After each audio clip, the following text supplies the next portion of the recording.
نحمده ونصلي على رسوله الكريم اما بعد فقد قال الله تبارك وتعالى كما ورد في سورة حاميم السجدة اعوذ بالله من الشيطان الرجيم بسم الله الرحمن الرحيم ومن احسن قولا ممن دعا الى الله وعمل صالحا وقال انني من المسلمين ولا تستوي الحسنة ولا السيئة ادفع بالتي هي احسن فاذا الذي بينك وبينه عداوة كأنه ولي حميم وما يلقاها إلا الذين صبروا وما يلقاها إلا ذو حظ عظيم وإما ينزغنك من الشيطان نزغ فاستعذ بالله إنه هو السميع العليم صدق الله العظيم رب اشرح لي صدري ويسر لي امري واحلل عقدة من لساني يفقهوا قولي اللهم ربنا الهمنا رشدنا واعذنا من شرور انفسنا اللهم ارنا الحق حقا وارزقنا اتباعه وارنا الباطل باطلا وارزقنا اجتنابه آمین یا رب العالمین۔ قرآن حکیم کے مطالعے کے ایک منتخب نصاب کا سلسلے وار درس ان مجالس میں ہو رہا ہے۔ اس نصاب کا جو پہلا حصہ ہے وہ 4 نہایت جامع اسباق پر مشتمل ہے۔ ان میں سے آخری اور چوتھا اس وقت ہمارا زیر مطالعہ ہے۔ اس درس کے 2 حصے کیے جا سکتے ہیں۔ پہلی 3 آیات میں مرتبہ ولایت کا بیان ہے، جو یوں سمجھیے کہ انسان کے اکتساب اور محنت سے حاصل کیے ہوئے مقامات میں سے بلند ترین مقام ہے۔ اس سے اوپر کا مقام نبوت کا ہوتا تھا، لیکن وہ وہبی تھا، کسبی نہیں تھا۔ اپنے ارادے سے، اپنی محنت سے، اپنی مشقت سے، اپنی کوشش سے حاصل نہیں کیا جا سکتا تھا۔ وہ اللہ تعالیٰ جس کو چاہتا تھا دیتا تھا۔ پھر یہ کہ اس سے ایک بلند تر مقام رسالت کا ہے، لیکن یہ کہ عام انسانی سطح اور اس کی محنت، اس کی اکتسابی جد و جہد، اس کے ذریعے سے جو مقام بلند ترین حاصل ہو سکتا ہے وہ مرتبہ ولایت ہے۔ تو ہم پڑھ چکے ہیں کہ اللہ تعالیٰ کی ربوبیت پر دل کا ٹھک جانا، ان الذین قالوا ربنا اللہ ثم استقاموا، اطمینان اور چین، اللہ میرا رب ہے، میرا مالک ہے، میرا ہمدرد ہے، میرا بہی خواہ ہے، خیر خواہ ہے، میری بھلائی چاہتا ہے، میرا دوست ہے، میرا پشت پناہ ہے۔ یہ کیفیت جب پیدا ہو جاتی ہے تو ظاہر بات ہے کہ اب اس کے لیے نہ دنیا کی زندگی میں کسی رنج کا کوئی سوال ہے، نہ حزن کا کوئی سوال ہے، نہ خوف کا کوئی سوال ہے۔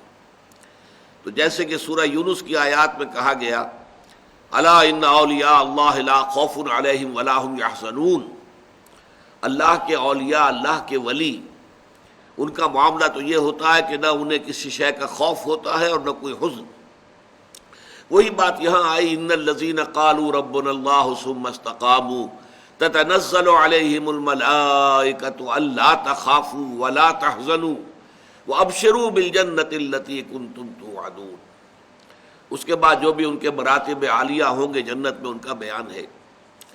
پھر دوسرا حصہ جو اس سبق کا ہے وہ اس پر مشتمل ہے کہ جو شخص اس مرتبے تک پہنچ گیا ہو روحانی اعتبار سے، اب اس کے لیے زندگی میں سب سے بڑی خوشی، سب سے بڑی مسرت اسی شے سے حاصل ہو سکتی ہے کہ وہ اللہ کے بندوں کو اسی راستے پر لے آئے۔ دنیا کی لذتیں، دنیا کی آسائشیں اس کے لیے بے معنی ہوتی ہیں۔ اس کے دل کی کلی اگر کھلتی ہے تو اس سے کہ اللہ کے کچھ بندے اس کے ذریعے سے اللہ سے متعارف ہو جائیں، اللہ کو پہچان لیں، اللہ سے محبت کرنے لگے، اللہ کے ساتھ خلوص و اخلاص کا تعلق قائم کر لیں، اللہ کی بندگی کریں، اللہ کو اپنا مطلوب و مقصود بنا لیں، اس کے لیے دعوت اللہ ان کی زندگی کے اندر اب اہم ترین چیز جو نظر آئے گی وہ کیا ہے؟ وَمَنْ أَحْسَنُ قَوْلًا مِّمَّنْ دَعَا إِلَى اللَّهِ وَعَمِلَ صَالِحًا وَقَالَ إِنَّنِي مِنَ الْمُسْلِمِينَ۔ اس شخص سے بہتر بات اور کس کی ہو سکتی ہے؟ زبان تو اللہ نے سب کو دی ہے، بہت سے لوگوں کی زبانیں قینچیوں کی طرح چلتی ہیں، واعظین ہیں وہ اپنے اسی زبان کی زبان ترازی اس کے ذریعے سے روزی کماتے ہیں، نذرانے وصول کرتے ہیں، وہ کلا ہے اچھی اگر پریزنٹیشن کر سکتے ہیں مقدمے کی اسی قوت بیانیہ سے تو ظاہر بات ہے کہ فی پیشی وہ زیادہ معاوضہ حاصل کر سکیں گے۔ بڑے بڑے ڈیمیگوگز، بڑے بڑے جو عوامی مقرر ہوتے ہیں وہ پھر لیڈر بن جاتے ہیں، پھر وہ ڈکٹیٹر بن جاتے ہیں، جس کی سب سے بڑی مثال جو ہے وہ ہٹلر ہے۔ تو اس طریقے سے زبان کا استعمال تو لوگوں کے پاس ہے، لیکن اس کا بہترین استعمال کیا ہے؟ اللہ کے بندوں کو اللہ کی طرف بلانا۔ یہ دعوت اللہ کا موضوع میرا اتنا پسندیدہ تھا کہ جیسے میرے وہ 2 کتابچے ہیں بنیادی ہماری اس دعوت کے اعتبار سے، مسلمانوں پر قرآن مجید کے حقوق اور اسلام کی نشر ثانیہ کرنے کا اصل کام، یہ سن 68 کے یا 67-68 کا دور ہے جس میں کہ میں نے یہ دونوں چیزیں لکھی۔ اسی زمانے میں میں نے دعوت اللہ کے موضوع پر ایک تقریر کی تھی، اور وہ تقریر پھر کیسٹ سے اتار کر شائع کی گئی، پھر اس کا انگلش ٹرانسلیشن بھی شائع ہوا، کال ٹورڈز اللہ۔ یہ چیزیں موجود ہیں، آپ حضرات ان کا مطالعہ کریں، غور سے دیکھیں اس میں دعوت اللہ کی شرائط کیا ہیں۔ یہاں تو صرف 2 بیان ہوئی ہیں، وَمَنْ أَحْسَنُ قَوْلًا مِّمَّنْ دَعَا إِلَى اللَّهِ وَعَمِلَ صَالِحًا۔ جو بھی اللہ کی طرف دعوت دے رہا ہو اس کا اپنا عمل ستھرا صاف، اس کا کردار جو ہے شفاف ہونا چاہیے، اس کا دامن داغدار نہیں ہونا چاہیے، دھبے نہیں ہونے چاہیے، لوگ جانیں اسے، پہچانیں کہ ایک بھلا انسان ہے، نیک انسان ہے، جس بات کی دعوت دے رہا ہے اس پر خود عامل ہے، عمل پیرا ہے۔ یہ ہے وہ شے کہ جو دعوت کے اندر تاثیر پیدا کرتی ہے۔ بصورت دیگر کیا ہوتا ہے؟ اگر کوئی بہت ہی گراس ڈسپیرٹی ہے، کہ بہت اونچی باتیں رہا ہے اور اپنے عمل میں بہت ہی نیچے ہے، اگر بہت بڑی جو ہے خلیج قول اور عمل میں حائل ہوگی تو دعوت بدنام ہو جائے گی۔ نہ صرف یہ کہ وہ مؤثر نہیں ہوگی، وہ ایکسرسائز ان یوٹیلیٹی بن جائے گی، فیوٹیلیٹی بن جائے گی، بلکہ دعوت بدنام ہو جائے گی۔ یہ ہے 2 انتہائیں جو میں نے بیان کی۔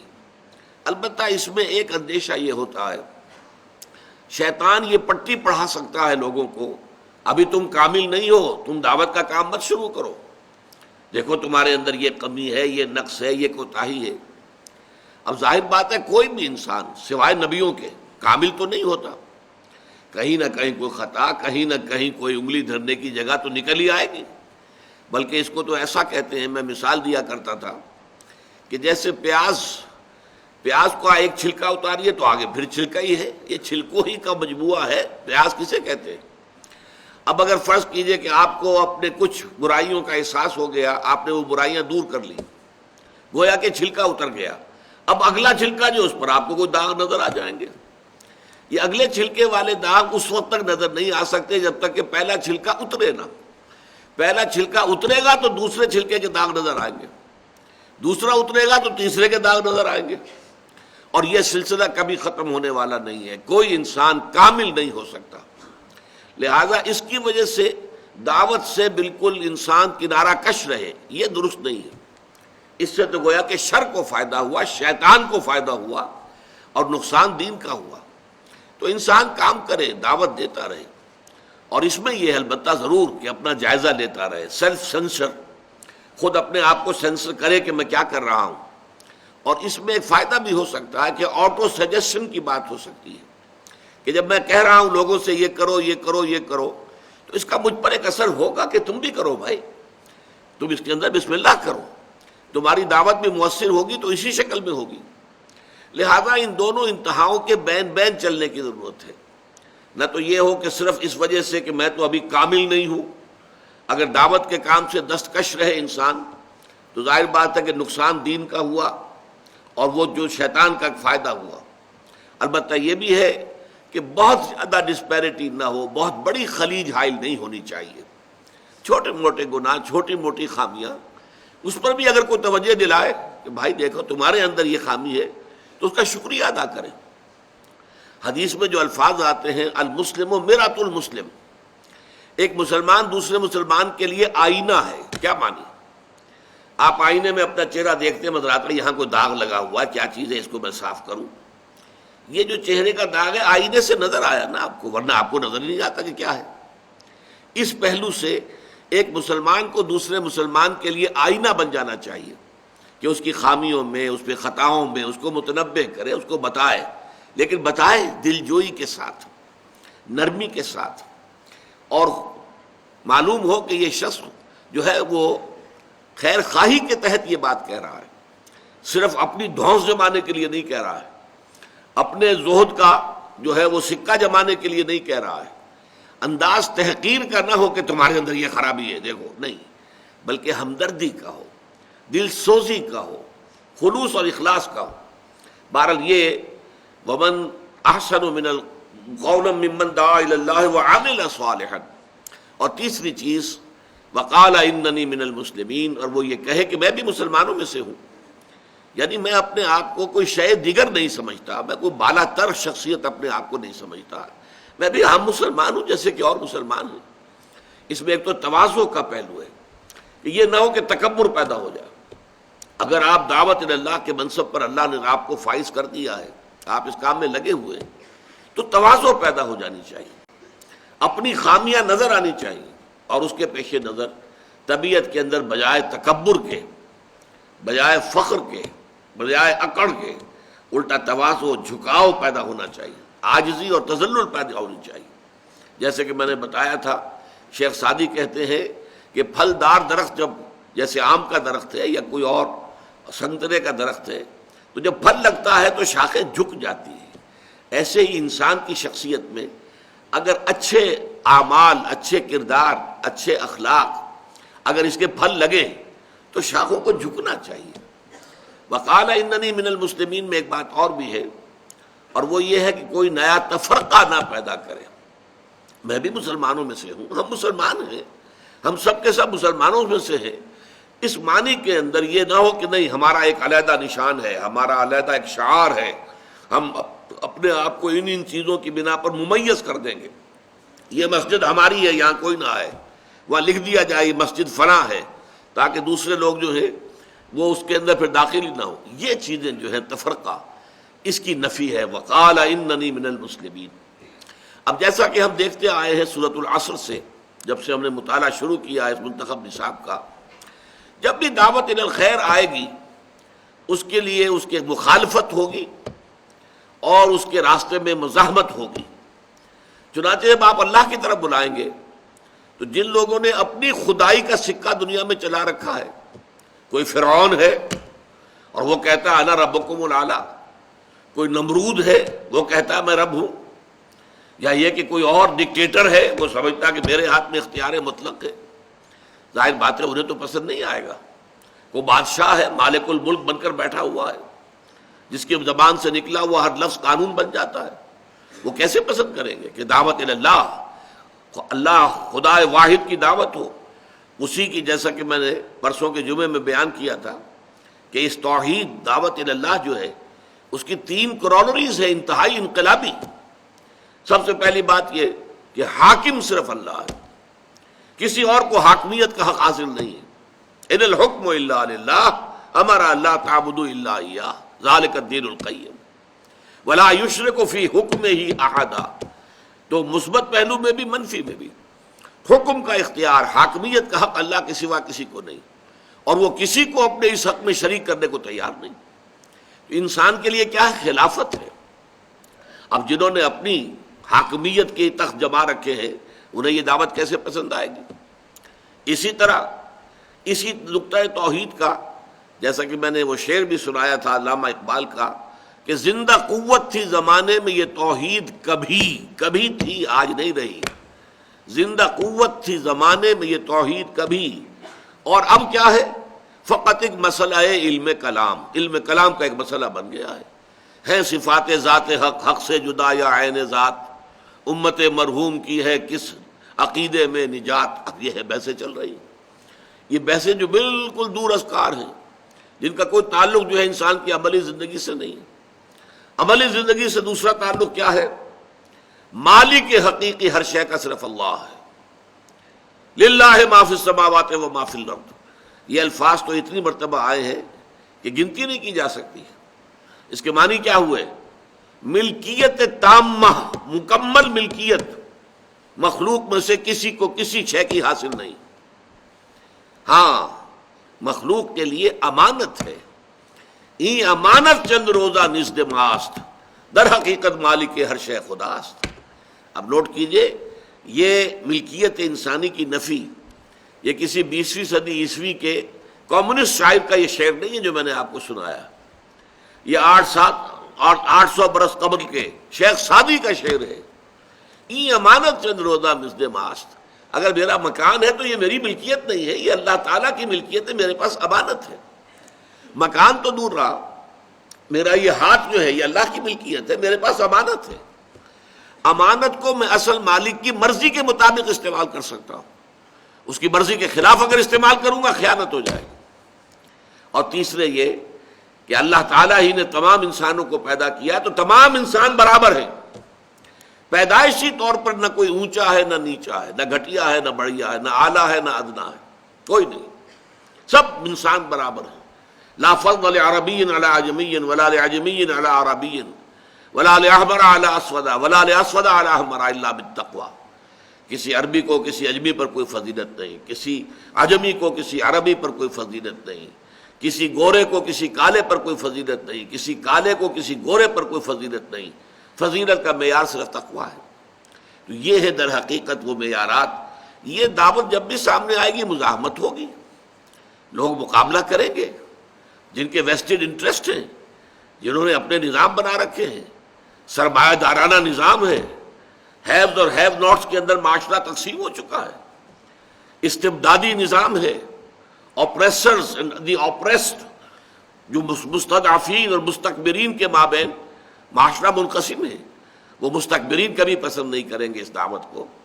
وہ جنہوں نے اپنی خدائی کے تحت جما رکھے ہیں، ڈیوائن رائٹس آف کنگز، بادشاہوں کے اختیارات تو جو ہے خدائی اختیارات ہیں. یہ باقاعدہ فلسفہ رہا ہے پورے یورپ کی تاریخ کے اندر. ہندوستان میں بھی یہ بادشاہ لوگ کون ہوتے تھے؟ یہ سورج بنسی خاندان کے ہیں، یہ چندر بنسی خاندان کے ہیں. یعنی یہ در حقیقت دیوتاؤں کی نسل سے ہے. یہ تو مقدس لوگ ہیں. ان کے اختیارات کو چیلنج نہیں کیا جا سکتا، ان کے مقابلے میں کھڑا نہیں ہوا جا سکتا. چندر بنسی سورج بنسی خاندان کے لوگ ہیں جو یہاں حکومت پر کر رہے ہیں. ان کا حق ہے حکومت کرنا.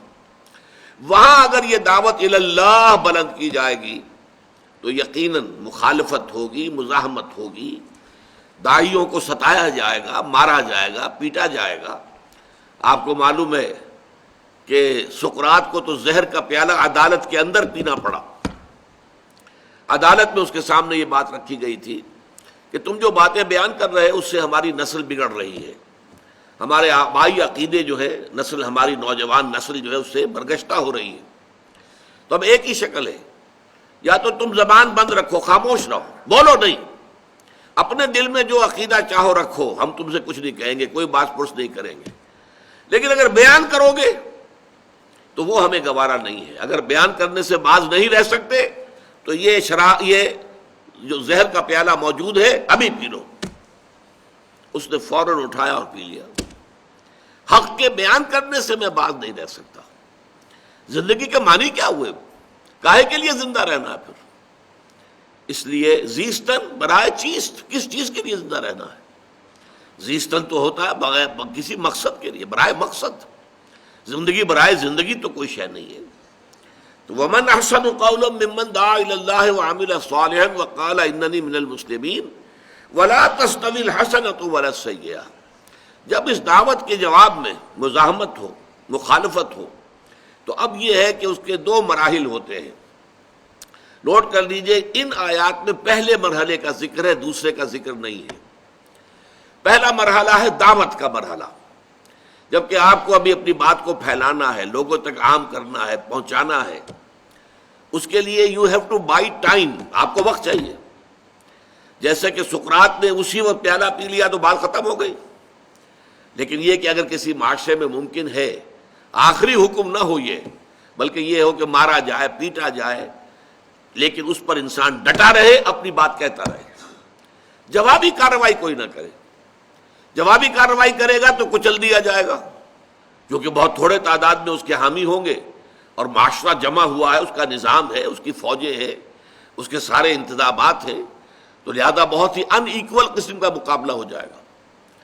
تو ان لوگوں کو تو ابھی وقت چاہیے تاکہ کثیر تعداد میں لوگوں تک اپنا پیغام پہنچا کر اور پھر انہیں منظم کر کے طاقت بنا کر میدان میں لا سکیں، ٹکرا سکے اس غلط نظام کے ساتھ. اس کے لیے میں نے جو لفظ استعمال کیا انگریزی کا وہ بہت ٹھیک ہے، ٹو بائی ٹائم، وقت چاہیے. اور اس وقت کا ذریعہ یہ ہے کہ جب انہیں ستایا جائے تو وہ جوابی کارروائی کوئی نہ کرے، پیسو ریزسٹنس، جھیلیں، برداشت کریں، نعرے کھائیں، ہاتھ نہ اٹھائیں. لوگ گالیاں دیں وہ دعائیں دیں، لوگ پتھراؤ کریں وہ پھول پیش کریں. نتیجہ کیا ہوگا کہ کوئی بہت ہی زیادہ پرورٹڈ قسم کے لوگ ہوں گے جو ایسے لوگوں کو ایذا پہنچائیں گے. عام انسان جو ہے جس میں انسانیت کی تھوڑی سی بھی رمق ہے وہ ایسے لوگوں کے خلاف کیسے ہاتھ اٹھائے گا؟ یہ لوگ تو ہاتھ اٹھاتے نہیں، یہ جوابی کارروائی کرتے نہیں. انہوں نے کسی کے ساتھ کوئی برائی نہیں کی ہے، انہوں نے کوئی چوری نہیں کی ہے، ڈاکہ نہیں ڈالا ہے، انہوں نے کوئی اور خلاف اخلاق حرکت نہیں کی ہے.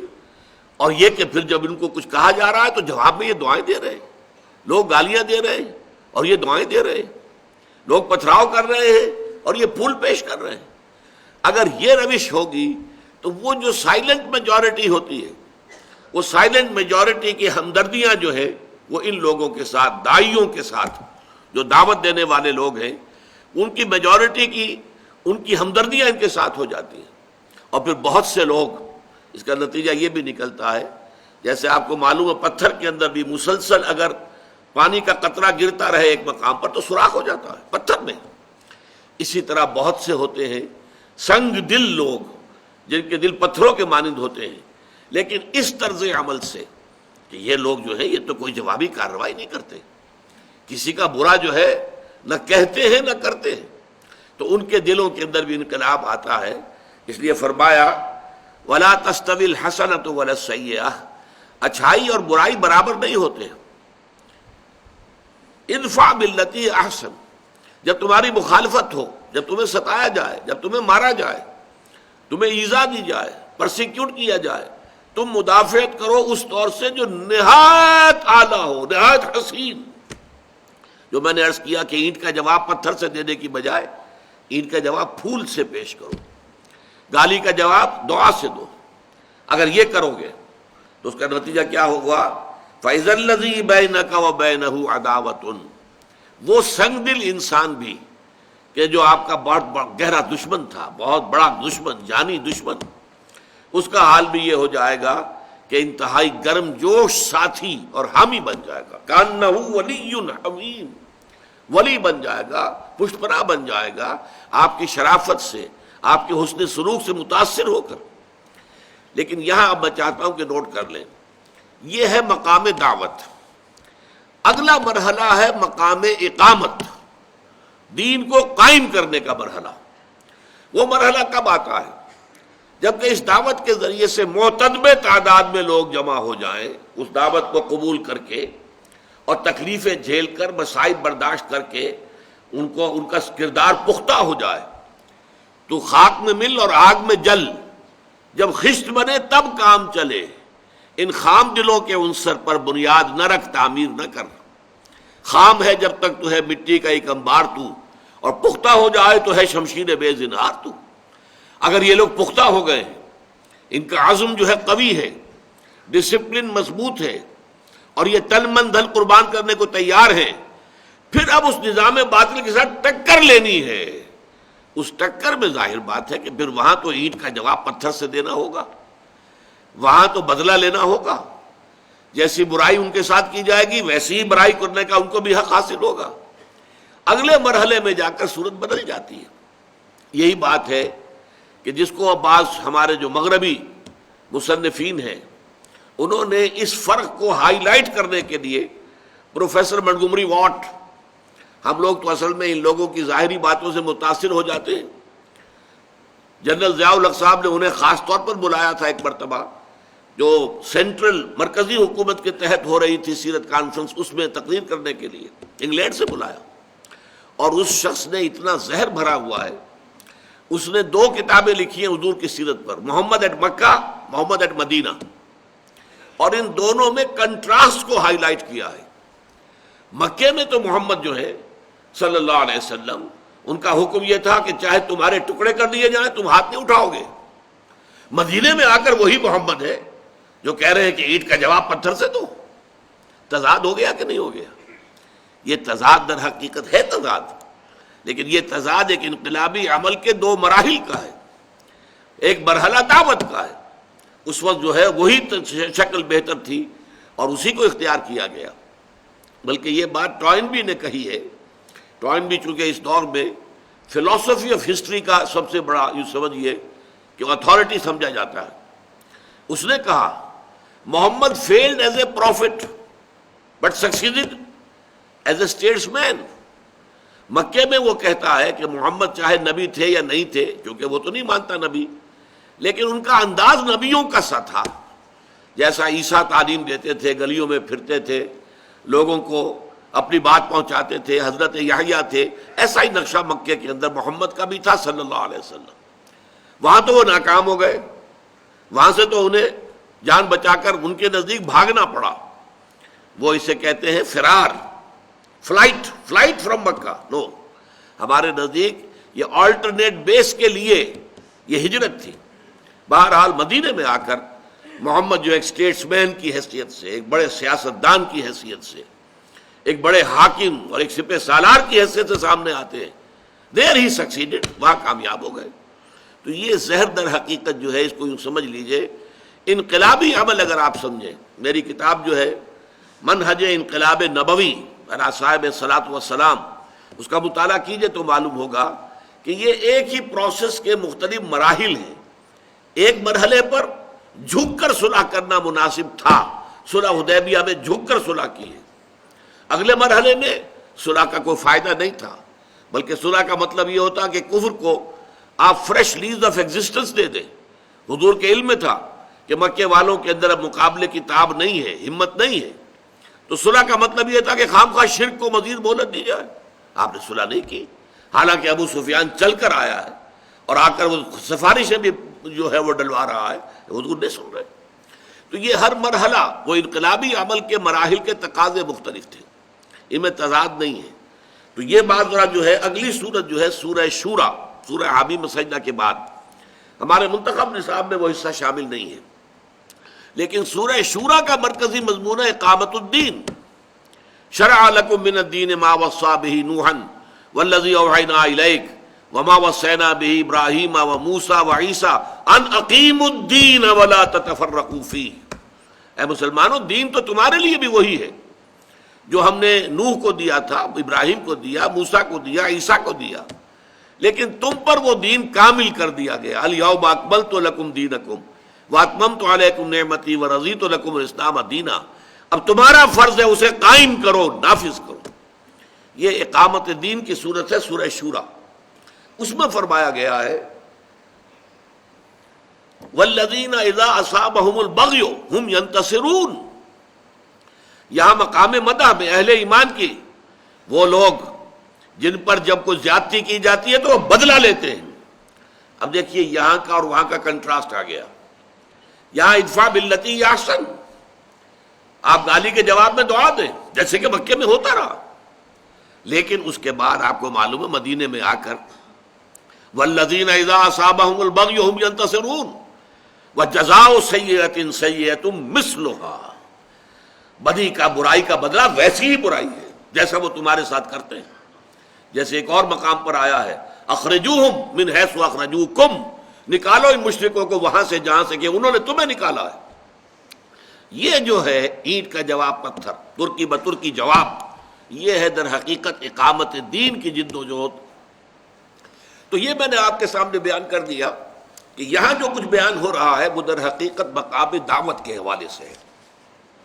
جب مرتبہ اقامت میں بات آتی ہے تو پھر وہاں پر بدلہ، انتقام، اسی لیے وہاں پر تو کھل کر کہا گیا ہے وَلَمَنِ انتَصَرَ بَعْدَ ظُلْمِهِ فَأُولَٰئِكَ مَا عَلَيْهِم مِّن سَبِيلٍ، جو کوئی بدلہ لیتا ہے اس کے بعد کہ اس پر ظلم کیا گیا ہو تو اس کو کوئی ملامت نہیں کی جا سکتی، بدلہ لینا اس کا حق ہے۔ لیکن یہ ہے مرتبہ دعوت، وَمَنْ أَحْسَنُ قَوْلًا مِّمَّنْ دَعَا إِلَى اللَّهِ وَعَمِلَ صَالِحًا وَقَالَ إِنَّنِي مِنَ الْمُسْلِمِينَ وَلَا تَسْتَوِي الْحَسَنَةُ وَلَا السَّيِّئَةُ ادْفَعْ بِالَّتِي هِيَ أَحْسَنُ فَإِذَا الَّذِي بَيْنَكَ وَبَيْنَهُ عَدَاوَةٌ كَأَنَّهُ وَلِيٌّ حَمِيمٌ وَمَا يُلَقَّاهَا إِلَّا الَّذِينَ صَبَرُوا وَمَا يُلَقَّاهَا إِلَّا ذُو حَظٍّ عَظِيمٍ۔ اور یہ مقامات نہیں عطا ہوتے مگر صرف انہی کو کہ جو صبر والے ہیں، صبر کرنے والے ہیں۔ دیکھیے اب سورۃ العصر میں جو آخری بات تھی وَتَوَاصَوْا بِالصَّبْرِ، جہاں پھر وہی بات آ گئی، تکلیف آئی ہے تو جھیلیے، برداشت کیجیے۔ مکے کا تصور کیجیے آپ، کیسی کیسی مصیبتیں، کیسی کیسی آزمائشیں، کیسی کیسی ان کے لیے جو ہے طرح طرح کی اذیتیں، کوفت، جسمانی بھی قولی بھی، یہ سب ہوئی، برداشت کی، مارا گیا ہے، بھوکا رکھا گیا ہے، زنجیروں میں جکڑ کر گھروں میں ڈال دیا گیا ہے، ایک صف لے کر، چٹائی لے کر اس میں لپیٹ کر اور دھواں دے دیا گیا ہے کہ دم گھٹ رہا ہے۔ اور یہ کس کے ساتھ ہو رہا ہے؟ خاندان بنو امیہ کے چشم و چراغ حضرت عثمان کے ساتھ ہو رہا ہے رضی اللہ تعالی عنہ۔ یعنی عام غلاموں کے ساتھ جو کچھ ہو رہا تھا اس کا آپ کیا تصور کر سکتے ہیں؟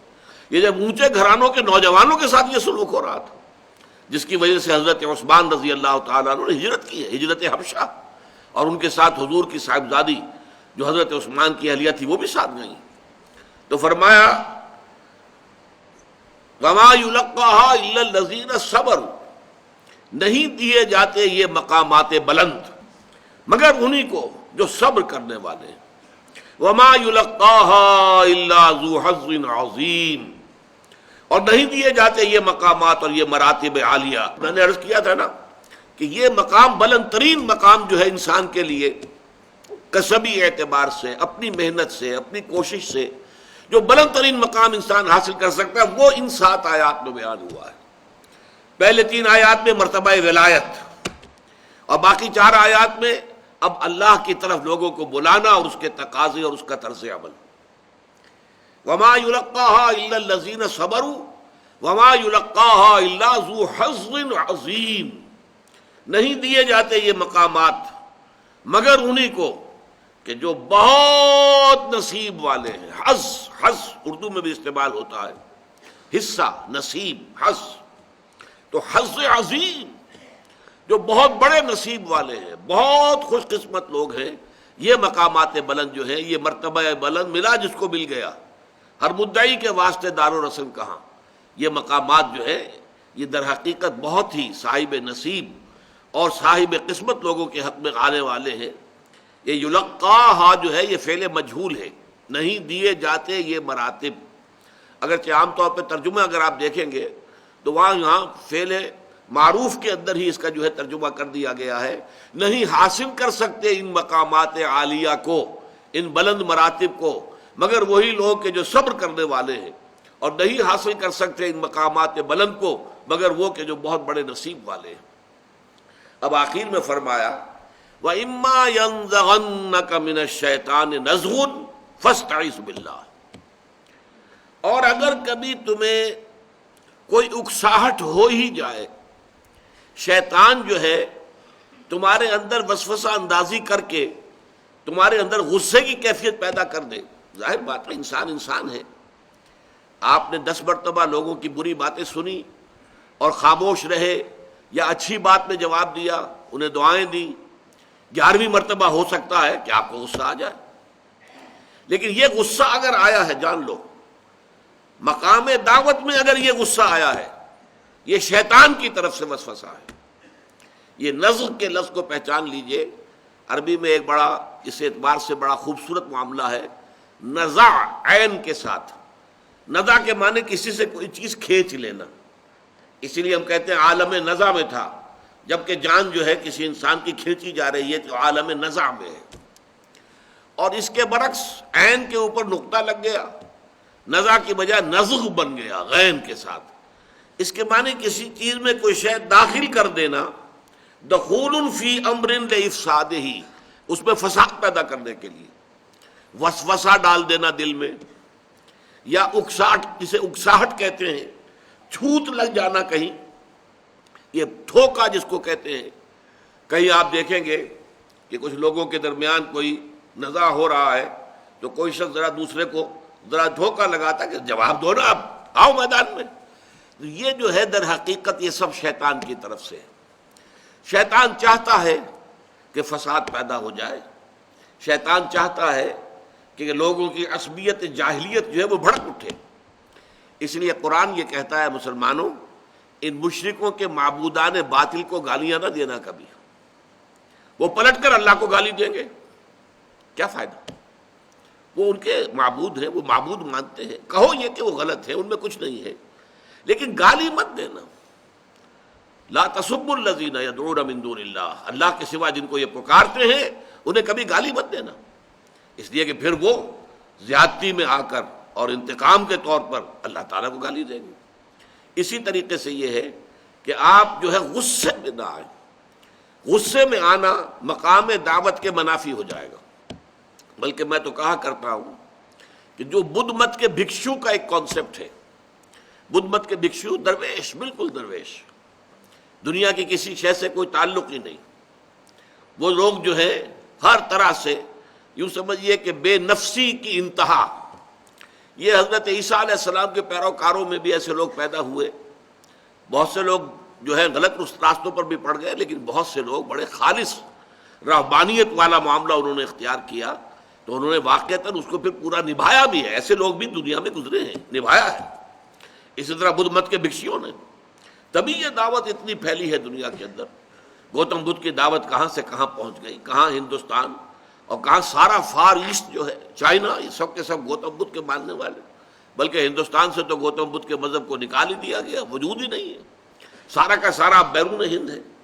تو یہ ساری چیزیں جو ہے یہ درویشی، اس درویشی کے اندر یہ خیر ہے، اس کے اندر یہ تاثیر ہے، اس سے لوگ جو ہے اثر پکڑتے ہیں۔ فَإِذَا الَّذِي بَيْنَكَ وَبَيْنَهُ عَدَاوَةٌ كَأَنَّهُ وَلِيٌّ حَمِيمٌ، یہ واقعہ ہے، یہ شاعری نہیں ہے، یہ حقیقت ہے، اس کے نتائج نکلتے ہیں۔ لیکن اگر تمہیں کبھی کسی وقت کوئی اکساہٹ محسوس ہو، تمہیں طیش آنے لگے، غصے کے آثار تمہیں اپنے اندر محسوس ہوں، اما ینزغنک من الشیطان نزغ، تو یہ شیطان کا نزغ ہوگا، یہ شیطان کا وسوسہ ہوگا، یہ شیطان کی طرف سے اکساہٹ ہوگی، فاستعذ باللہ، فوراً اللہ کی پناہ میں آ جاؤ، فوراً کہو اعوذ باللہ من الشیطان الرجیم، شیطان رجیم، شیطان مردود کی اس اکساہٹ سے، اس کی وسوسہ اندازی سے میں اللہ تعالیٰ کی پناہ میں آتا ہوں۔ اس کے اندر بھی در حقیقت بہت عجز اور تذلل کا معاملہ ہے۔ انسان بلند سے بلند مقام پر پہنچ کر بھی یہ نہ سمجھے کہ میں تو بس کامل ہو گیا، مجھ پر شیطان کا کوئی وار کارگر ہو ہی نہیں سکتا۔ بعض مواقع پر حضور کو بھی غصہ آ گیا ہے، یہ آخر آپ کے ساتھ طبع بشری جو ہے وہ تو لگی ہوئی تھی۔ قل انما انا بشر مثلکم یوحی الی انما الہکم الہ واحد، انسان تو تھے نا آخر۔ غزوہ احد میں غصہ آ گیا، غزوہ احد میں جب آپ کا خون کا فوارہ چھوٹا ہے اور آپ بے ہوش ہوئے ہیں، ہوش میں آئے ہیں، تو آپ نے کہا کیف یہد اللہ قوما خضبوا وجہ نبیہم بالدم، اللہ ایسے لوگوں کو کیسے ہدایت دے گا جنہوں نے اپنے نبی کے چہرے کو خون سے رنگ دیا۔ فوراً آیت نازل ہوئی لیس لک من الامر شیء اما یعذبہم و اما یتوب علیہم، اے نبی آپ کے ہاتھ میں کوئی اختیار نہیں ہے کہ کوئی ایمان لا سکتا ہے یا نہیں، اور کوئی ہدایت پائے گا یا نہیں، یہ اختیار کلیتاً اللہ کا ہے۔ اللہ چاہے گا تو انہیں عذاب دے گا، یقیناً انہوں نے زیادتی کی ہے، یہ ظالم ہے، یہ مشرک ہے، انہوں نے نقصان پہنچایا ہے، تکلیفیں پہنچائی ہیں، یہ مستحق ہے سزا کے، اللہ چاہے گا تو سزا دے گا، لیکن اللہ چاہے گا توبہ کی توفیق عطا کر دے گا۔ اور آپ کو معلوم ہے کہ جس شخص کی وجہ سے وہ چرکا لگا تھا مسلمانوں کو، خالد ابن ولید تھے کہ جو اس وقت جو کفار کا مشرکین کا جو رسالہ تھا کیولری اس کے کمانڈر تھے. انہوں نے دیکھ لیا کہ غلطی کی ہے ان مسلمانوں نے، تیر اندازوں کو جنہیں حضور نے ایک درے کے اوپر مقرر کر دیا تھا 50 کہ یہاں سے کبھی نہ ہلنا، چاہے تم یہ دیکھو کہ ہمیں شکست ہو گئی ہے، ہم سب قتل ہو گئے ہیں اور ہمارا گوشت پرندے نوچ نوچ کر کھا رہے، تب بھی تم نے یہاں سے نہیں ہلنا. لیکن جب فتح ہو گئی تو ان کے مابین ایک نزاع ہو گیا. لوگوں نے کہا حضور نے تو شکست کی صورت میں کہا تھا، یہ تو فتح ہو گئی ہے. 50 میں سے 35 افراد وہاں سے چلے گئے، حالانکہ لوکل کمانڈر کہتے رہ گئے کہ دیکھو یاد کرو حضور نے کیا کہا تھا، مت ہلو یہاں سے. تو اگرچہ انہوں نے حضور کی بات کی تعویل کر دی تھی، میں تسلیم کرتا ہوں کہ حضور نے شکست کی صورت میں کہا تھا، لیکن لوکل کمانڈر کا حکم ماننا بھی تو لازم تھا کہ نہیں. ان کی حکم عدولی کی اور وہ قابی نگاہ خالد ابن ولید کی، اس نے دیکھ لیا کہ وہ اب درہ خالی ہے، مسلمانوں پر پیچھے سے حملہ کیا جا سکتا ہے. پورے کوہ احد کا چکر لگا کر پیچھے سے آ کر، اور کیولری کا حملہ جبکہ لوگوں کا رخ بھی دوسری طرف ہو. ورنہ آپ کو معلوم ہے کیولری کا مقابلہ بھی کیا جاتا ہے، نیزے جو ہے تان دیے جائے، گھوڑوں کی گردنوں کے اندر سواروں کو نیزوں میں پرو لیا جائے، لیکن ان کا تو رخ تھا ادھر. کفار کا لشکر بھاگ رہا تھا اور وہ تعاقب کر رہے تھے، پیچھے سے کیولری کا حملہ ہوا ہے. پھر جو ہوا ہے وہ آپ کو معلوم ہے. 70 صحابہ شہید ہوئے، حضور زخمی ہوئے، بے ہوش ہوئے، بہت زیادہ خون جانے کے باعث، اور خبر اڑ گئی کہ حضور شہید ہو گئے. معاذ اللہ. یہ سارے حالات ہوئے ہیں کیوں؟ وہ شیطان کا ایک ٹھوکا. فرمایا وَإِمَّا يَنزَغَنَّكَ مِنَ الشَّيْطَانِ نَزْغٌ فَاسْتَعِذْ بِاللَّهِ، فوراً اللہ کی پناہ میں آ جاؤ. کبھی یہ نہ سمجھنا کہ تم شیطان سے بالکل محفوظ ہو، مامون ہو، مسعون ہو. نہیں، شیطان کو یہ اللہ تعالیٰ نے چھوٹ دے رکھی ہے، قیامت تک کے لیے دے رکھی ہے. الذی یوسوس فی صدور الناس من الجنۃ والناس، یہ اللہ تعالیٰ کی طرف سے اسے اختیار ہے. وہ کسی کو غلط بات پر مجبور نہیں کر سکتا، لیکن کسی انسان کے اندر اس کے جو سفلی جذبات ہیں ان کو بھڑکانے کا اسے اختیار حاصل ہے. وہ پھونکے مارتا ہے. حدیث میں آتا ہے کہ وہ انسان کے دل پر اپنی تھوتنی جما لیتا ہے. جیسے یہ سور کا منہ ہوتا ہے اسے ہم تھوتنی کہتے ہیں، اسی طرح شیطان کی وہ تھوتنی ہوتی ہے. وہ جو ہے وہ غافل دل جو ہے جس میں اللہ تعالیٰ کی یاد نہیں ہے، اس پر وہ اپنی تھوتنی جما کر پھونکے مارنا شروع کرتا ہے، تاکہ وہ جو نفس کے تقاضے ہیں، نفس امارہ، ان النفس لامارۃ بالسوء، وہ بھڑک اٹھے، مشتعل ہو جائے. تو جب بھی یہ کیفیت محسوس کرو فاستعذ باللہ، تو اللہ تعالیٰ کی پناہ طلب کرو. انہ هو السمیع العلیم، یقیناً وہ سب کچھ سننے والا اور سب کچھ جاننے والا ہے. یہ آیت قرآن مجید میں سورہ اعراف میں بھی آئی ہے، وَإِمَّا يَنزَغَنَّكَ مِنَ الشَّيْطَانِ نَزْغٌ فَاسْتَعِذْ بِاللَّهِ. یہاں تک تو جمعین ہی یہی الفاظ ہیں، البتہ اس کے بعد ہے انہ سمیع علیم، نکرہ کی شکل میں صفات کی صورت میں آیا ہے. یہاں انہ هو السمیع العلیم، اس لیے کہ صرف وہی ہے جو سب کچھ سننے والا اور سب کچھ جاننے والا ہے. بارک اللہ لی ولکم فی القرآن العظیم ونفعنی وإیاکم بالآیات والذکر الحکیم.